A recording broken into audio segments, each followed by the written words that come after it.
What's going on, everybody? It's your boy JTLive, and welcome back to another episode of South Stand Stories. And Leeds United have absolutely gone through the ringer against Middlesbrough. That first half there was probably one of the most entertaining halves of football in the Championship this season. End-to-end classic. Leeds concede a suspect goal from Mr. Caramel Latte himself. Then we go up the other end, get a beautiful penalty through Chris Sourceville III, slots it side netting. Then you get Bamford slotting in a absolutely sumptuous ball from senior daddy tier subscription Firpo. Then Middlesbrough go down the other end, slap it top bins. Then Leeds go up the other end, score an offside goal with Wilfred Gnonto. Wow, it was all popping off. Leeds could have had another one with Bamford. There was so many chances in that first half, a half which for Leeds really wasn't the best. We were actually getting dominated in possession. Leicester,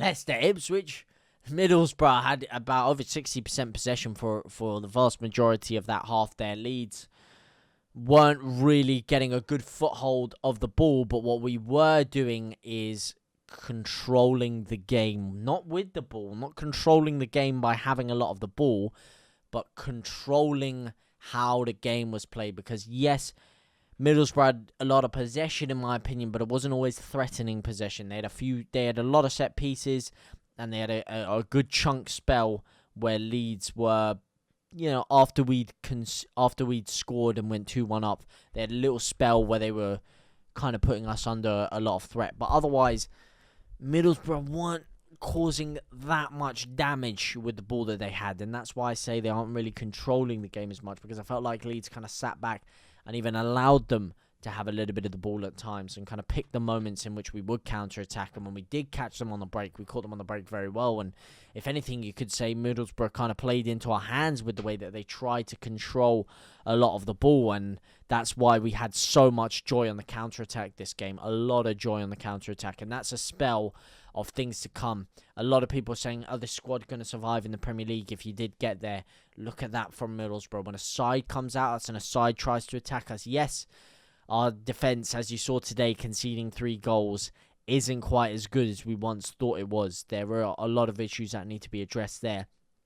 But going forward, wow, we are frightening on that counter-attack. We are frightening. And I really and truly think that if we had a couple of additions, this squad would be more than enough to have a very, very good run if we did get to the Premier League. Obviously, 2 games to go. We're relying on Ipswich to drop points now. Leicester would have to drop a lot of points as well.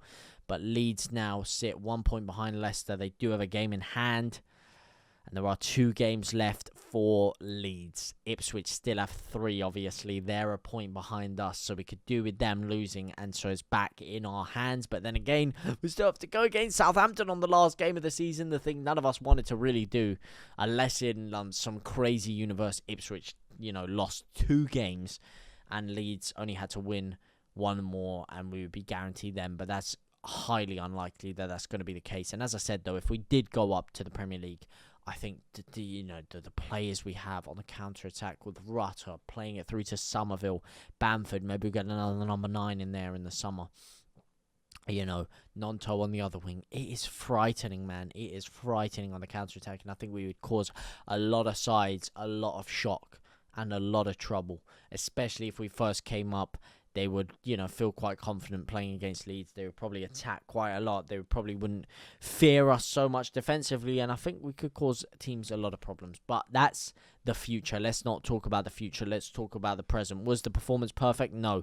Am I going to sit here and dissect every single little thing? Am I going to dissect the misses? Am I going to dissect the defensive issues? No, because no matter what happens, if we don't, then it goes to the playoffs, and then even then we don't need to think about the performances so much, because it's a knockout game, which is kind of different situation. The patterns of the play and these kind of things are a lot more important when it comes to league campaigns, and when you talk about how you play over an entire season. But there's only 2 games left of this season, so if we do get promoted, we'll have a whole preseason to sign more players and to change the squad and to train them and to work on all these things. And if we don't, we'll lose some players, reinvest in other areas, and again rebuild and go forward. So, well, regarding the playoffs as well. But let's, forget that as we stand. So as I said, I'm not going to dissect every single little thing because it's not really relevant. The fact we conceded a lot of goals, not 100% relevant right now. The fact that we missed quite a few chances, not 100% relevant. The fact that we weren't dominating possession as much as we might have liked and, really taking to the game to Middlesbrough as early as we could, not really relevant. The fact that it went down to the wire at the end, not so relevant. Because all we need to do is eke out results and just hope and pray that everything else works out for us and that we can squeeze our way into the Premier League. That's all we can hope for. That's all we can do, is just keep playing, keep eking out results. And that's exactly what we did today. Today, yes, we went behind early doors again, but we got ourselves back in front. Yes, could it have been demoralising having the goals pegged back against us? But what did we do? We went back up the other end. Yes, it was fortuitous. Yes, Nanto's goal was offside. But you know what? Leeds have had a lot of games this season where not having VAR has cost us. And finally, it's come back in our favour. So I'm not going to complain at that fact at all. And listen, Leeds, as I said, we deserved our luck today. We showed great character, great grit, great determination. I thought Somerville was phenomenal. I thought Nanto looked very, very sharp. I thought Rutter was back to near his best. Not quite his best, but he really looking like himself again. Great dribble forward to get Somerville's penalty in the first place. He then got absolutely lamped with a fucking leg breaker. Everyone was trying to chop him down left, right, and centre, but I thought he was very good throughout the game. Yes, he loses the ball every now and again, but listen, Rutter is the real deal, and there's no problem with him. And I hear a lot of people saying, yeah, he loses the ball a lot. Would Rutter actually survive in the Premier League? I tell you, first of all, these are the things you've got to take into account when you're talking about Jorginho Rutter. Jorginho Rutter is a very young player still, so if we were to get promoted into the Premier League, that will be another year's worth of experience. It will be another pre-season under his belt where he can develop his game a lot more.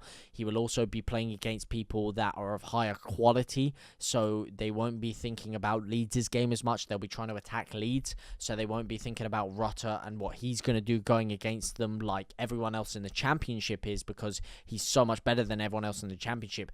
Teams are trying to man mark him. They're trying to put their second and third player on him, which is why he's losing the ball a lot more now than he was at the beginning of the season. In the Premier League, you're not going to have that. And you're also going to have more space in behind because teams are going to come at us and try and play. So I think he'll have a lot more joy in the Premier League. Plus, just being in the Premier League and playing around better players improves your game as well. So yes, I don't think that we would have any issues at all with Jorginho Rutter if we were to get promoted into the Premier League. And I thought he was great today.